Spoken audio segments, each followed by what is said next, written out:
සුබ දවසක් කියලා ප්‍රාර්ථනා කරනවා යාළුවෝල සියලු දෙනාට පොන්ති වෙන්ද වගේ මදත් අරගෙන ආවේ මැද පෙරදිග රටගෙන කෙනෙක් අද ලංකාවට වගේ සැලරි ගෙනවා වගේ සැලට කෝ වගේ වටිනාකමක් ලැබෙනවද කියලා.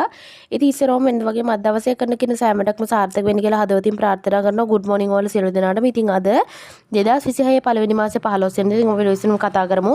බලමු මැද පෙරදිග ලංකාවට මුදල් එනවා. ඔයාගේ මුදලට කෝ වගේ වටිනාකමක් ලැබෙනවද කියලා. ඉතින් ඉස්සරෝම ලංකාවේ මහ බැංකුවේ ඩොලර් එකක් ගැනුම් මිල රුපියල් 305.43 වගේ විකුණුම් මිල රුපියල් 312.97 වගේ මැද පෙරදිග ඩොලර් එකක් රුපියල් 309 74යි. ඉතින් ඒ වගේම BFC එක්ස්චේන්ජ් එකේ බහරේන් දිනාර එකක් රුපියල් 818.20යි. ඒ වගේම අල්ලන්සාරි එක්ස්චේන්ජ් එකේ ඩුබායි දිනාම් එකක් රුපියල් 84.73යි. ඒ වගේම SNB එක්ස්චේන්ජ් එකේ සෞදි රියල් එකක් රුපියල් 82.59යි.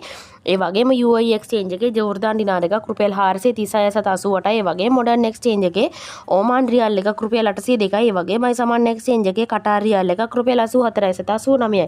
ඉතින් ඒ වගේම කුවේට් දිනාර එකක් වෙනවා රුපියල් 1565ක්. ඒ වගේම කුවේට් දිනාර එකක් Google rate එකේ රුපියල් 1621යි. වගේම UAE අල්මුල්ලාල් නන්ද BC වලත් රුපියල් 965 රුපියල් 1600 අතර වෙනවා. ඉතින් මේ අතරින් කැමති එක්ස්චේන්ජ් එකක් කරහා ලංකාවට වගේ සැලරි කවන්න.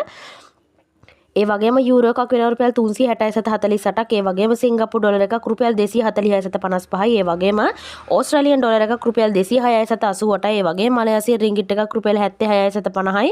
ඒ වගේම ඊශ්‍රායල් සේකර් එකක් රුපියල් 98.18යි. ඉතින් අප බලමු මැද පෙරදිග රටවල් පහක රත්තරන් මිල. ඉතින් කුවේට් රත්තරන් මිල මේ විදිහට බලා ගන්න පුළුවන්. ඒ වගේම සෞදි අරාබිය රත්තරන් මිලත් මේ විදිහට බලා ගන්න පුළුවන්. ඒ වගේම ඩුබායි රත්තරන් මිලත් මේ විදිහට බලා ගන්න පුළුවන්. ඒ වගේම කටාර් රත්තරන් මිලත් මේ විදිහට බලා ගන්න පුළුවන්. ඉතින් ඒ වගේම ඕමාන් රත්තරන් මිලත් මේ විදිහට බලා ගන්න පුළුවන්. ඉතින් යාළුවනේ අද අරගෙන ආවේ මැද පෙරදිග රටක ඉන්න කෙනෙක් අද ලංකාවට ඔයාගේ සැලරි කරනවා. ඔයාගේ සැලට කොයි වගේ වටිනාකමක් ලැබෙනවද කියලා.